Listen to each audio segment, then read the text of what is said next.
बहुत बहुत शुक्रिया आपका, समय निकाल के सीधा जिनेवा से आप दिल्ली आ रहे हैं हमारे लिए रिपब्लिक भारत के समिट के लिए। बहुत बहुत धन्यवाद आपका। जब भारत की बात दुनिया भर में हो रही हो तो रिपब्लिक भारत पे तो आना ही पड़ेगा करने के लिए।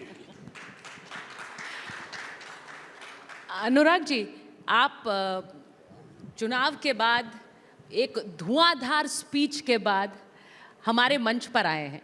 मैं ये कहना चाहूँगी कि जिस समय मोदी 3.0 का गठन हुआ उस वक्त जो जितने चेहरे सरकार में थे उतनी ही चर्चा एक और चेहरे की थी और वो चेहरा आपका था।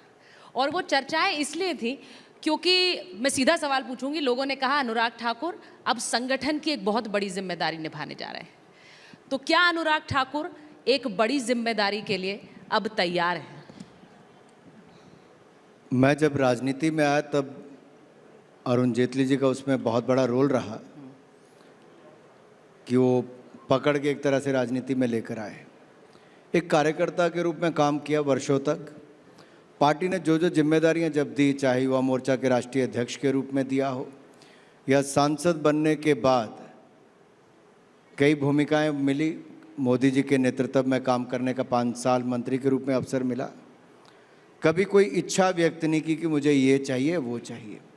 भारतीय जनता पार्टी कार्यकर्ताओं की पार्टी है और कार्यकर्ता ही आज एक मुख्यमंत्री से लेकर प्रधानमंत्री के पद तक पहुँचे। बड़ा उदाहरण प्रधानमंत्री नरेंद्र मोदी जी का है और ऐसे बहुत सारे उदाहरण हमारे राज्यों में आपको देखने को मिलते हैं। तो ये जो क्यास लगाए जाते हैं क्या जिम्मेदारी मिलेगी, ना तब सोचा था ना अब सोचा है। जो मिलता है उस पर काम करने का 100% 100% देने का प्रयास होता है कि अपनी तरफ से पूरी प्रयास किया जाए। तो बिना प्रयास करे फाइनेंस, MIB और खेल, कितने मंत्रालय आपने देख लिए, यू हैव सीन ऑल। आज जब आप देखते हैं, मैं आपके वक्तव्य देखता हूँ, जब आपकी प्रतिक्रियाएं आती हैं, बहुत स्ट्रॉन्ग प्रतिक्रियाएं आती हैं। आपकी जो फील है, मैं देख रहा हूँ ये 14 से 19 में शायद आप बहुत बिजी थे फाइनेंस में दूसरे। अब मैं देखता हूँ पिछले 2-3 साल में सुचरिता जी बहुत, अनुराग जी आपके जो रिएक्शंस आते हैं दे वेरी स्ट्रॉन्ग, वेरी मतलब आपका जो व्यू है वो बहुत क्लियर है। आप कहते हैं ये सही है ये गलत है, बीच की लाइन नहीं लेनी। It's a change. पहले ऐसा नहीं था। पहले आप जब आपने कहा ना मतलब अरुण जी हाथ पकड़ के लाए, तब आप सेफ लाइन वॉक कर लेते थे। अभी आप सेफ लाइन वॉक नहीं करते, अभी आप खुल के फ्रंट फुट पे, आप तो क्रिकेट की फ्रंट फुट पे आके आप बाउंड्री पार करना चाह रहे हैं। अब क्रिकेट का पुराना खिलाड़ी रहा हूँ तो थोड़ा सेटल हो जाए पिच पे तो खेल लेना चाहिए थोड़ा, जब मौका मिले। जब लूज बॉल आए तब चौका छक्का लगा लेना चाहिए कि नहीं? नहीं, चौका छक्का लगा लेना चाहिए, लेकिन जो आपके राजनीतिक प्रतिद्वंद्वी हैं, चाहे आप सबसे गले मिलें बाहर, उनका बहुत स्ट्रॉन्ग रिएक्शन आता है आपकी प्रतिक्रियाओं पे कि आप हिंदू मुसलमान कर रहे हैं। I am not mincing my words.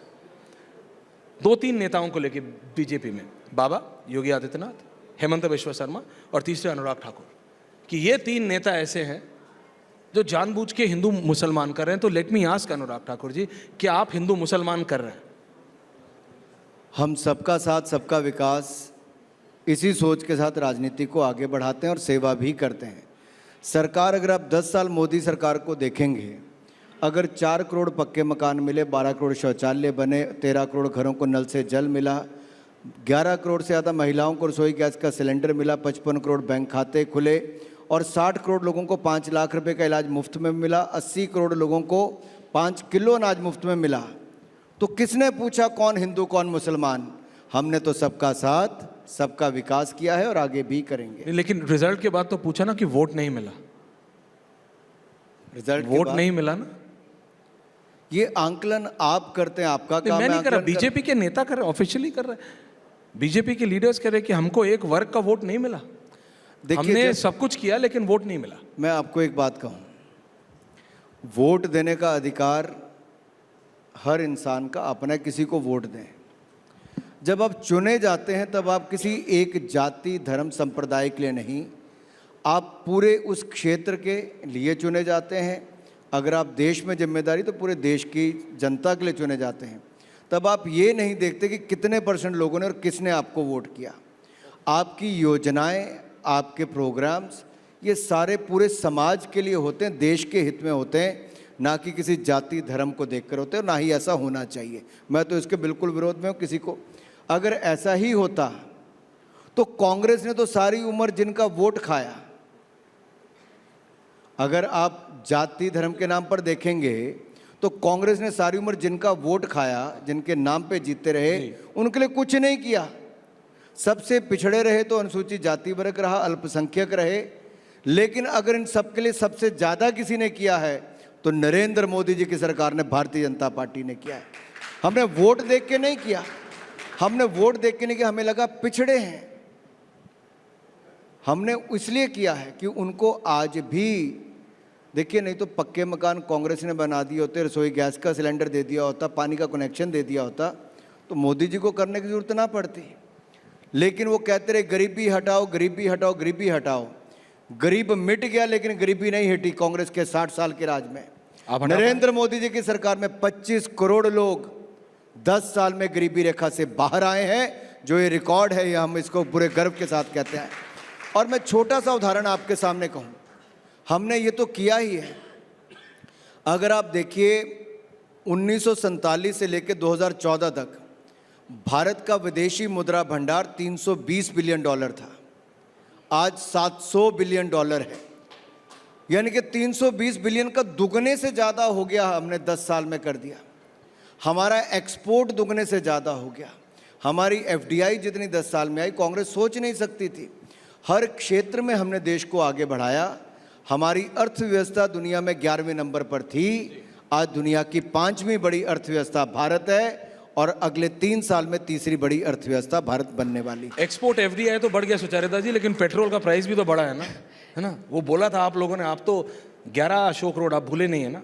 आप कितने वहाँ पे मतलब आंदोलन करते थे सड़कों पे, याद है? तब आप युवा मोर्चा के राष्ट्रीय अध्यक्ष थे। महंगाई, पेट्रोल प्राइस, तो वो सब कांग्रेस कहती है कहाँ गया? देखिए, कहाँ गए वो वाले अनुराग ठाकुर जो सड़कों पे बैलगाड़ी लेके आप निकलते थे? मैं धन्यवादी हूँ, आपने सवाल पूछा। भारत सरकार ने 2 बार पेट्रोल डीजल के दाम अभी हाल ही में कम किए, और कांग्रेस की सरकार जब हिमाचल प्रदेश में बनी तो उन्होंने 2 बार पेट्रोल डीजल के दाम वहाँ पे बढ़ा दिए। जहाँ जहाँ विपक्ष की सरकारें हैं, केंद्र टैक्स कम करता गया और राज्य की सरकारें वहाँ पे टैक्स बढ़ाती रही, अपना पैसा इकट्ठा करती रही। आखिरकार ये जिम्मेदारी दोनों की है, राज्य की भी है और केंद्र की भी है। केंद्र ने डीजल, पेट्रोल, इन पे भी अपना जो टैक्स है उसको कम किया, और वहीं पर गैस पे भी दाम को कम किया है। अनुराग जी, ऐश्वर्या ने अभी आपसे बात करी आपके बयानों को लेकर। आप क्योंकि हिमाचल से आते हैं, और हाल फिलहाल में जो एक विवाद संजौली में हुआ, उसके बाद मंडी में हुआ, एक अवैध अतिक्रमण को लेकर हुआ, उस पर आपके कई बयान भी आए। अब उन बयानों पर भी बहुत सी प्रतिक्रिया, आप कांग्रेस पार्टी का जिक्र कर रहे थे, उनकी आई। मैं आपसे सीधे पूछूंगी कि आपके क्या वो बयान विभाजनकारी नहीं है? क्योंकि कांग्रेस पार्टी कहती है आप लोग सत्ता में थे, आपने वहां पर अवैध अतिक्रमण होने दिए, अब आप सत्ता में नहीं है वहां पर, तो आप सीधे ठीकरा फोड़ रहे हैं। हटाने के लिए किसने मना किया है? आप खुलकर कह रहे हैं सब हटा देना चाहिए। नहीं, हटाने के लिए किसने मना किया? अगर अवैध है तो अगर 2 साल से कांग्रेस की सरकार राज्य में है, और किसने प्रश्न उठाया? अनुराग ठाकुर ने नहीं, सबसे पहले कांग्रेस के मंत्री ने विधानसभा में सवाल उठाया, और जब वो सवाल उठा रहे थे आगे मुख्यमंत्री जी सो रहे थे, और शायद ये सरकार राज्य की कांग्रेस की 2 साल से सो ही रही थी। इसीलिए एक के बाद दूसरा लव जिहाद का किस्सा हो, अवैध अतिक्रमण का हो, या फिर ऐसे अनेकों जो समाज को कहीं ना कहीं प्रभावित कर रहे हों। आखिर ये स्थिति क्यों आई देवभूमि हिमाचल प्रदेश में? ये स्थिति क्यों आई कि रूलिंग कांग्रेस पार्टी के ही मंत्री ने, विधायक ने भी नहीं, मंत्री ने, उसने प्रश्न उठाया और कहा कि हमारी सरकार में ये चिंता का विषय बना है। लेकिन और अगर बीजेपी बोलती तो विभाजनकारी होती। अगर कांग्रेस के मंत्री ने उठाया तो कोई कुछ नहीं कहता। पर उन्होंने ये भी कहा कि निर्माण आपके कार्यकाल में भी हुआ, आपने होने दिया उस समय। देखिए, बड़ा स्पष्ट ये है कि अगर कभी भी अवैध निर्माण हुआ हो, किसी एक सरकार में हुआ या दूसरी में हुआ, उस अवैध निर्माण को नहीं रहना चाहिए। अवैध निर्माण से ज़्यादा बड़ी बात यह है कि बहू बेटियों को वहाँ चलना मुश्किल हो गया, आते जाते तंज कस देना। आप व्यापार करने आए हो या छेड़खानी करने आए हो, ये वहाँ पर स्थानीय लोगों ने बड़े विषय उठाए। अगर वहाँ पे महिलाओं का जाना इतना मुश्किल हो गया और कांग्रेस के नेता ही इस बात को उठा रहे हैं, तो कार्रवाई क्या की? केंद्र से इनके बड़े नेताओं ने कह दिया कि इस बिंदु पे चुप हो जाओ, मंत्री बाद में बोले ही नहीं। इनके दूसरे मंत्री ने कहा कि हम कुछ करने वाले हैं, तब उन पे प्रश्न चिन्ह खड़ा कर दिया। जब उन्होंने कहा कि योगी आदित्यनाथ जी की सरकार ने बहुत अच्छा किया, हम भी उसी लाइन पे रेडी पटरी वालों को करने वाले हैं कि वो अपने आगे नेम प्लेट लगाएं और अपना सब कुछ करें, तो उस पर भी कांग्रेस ने कहा कि आपने योगी सरकार की तारीफ की।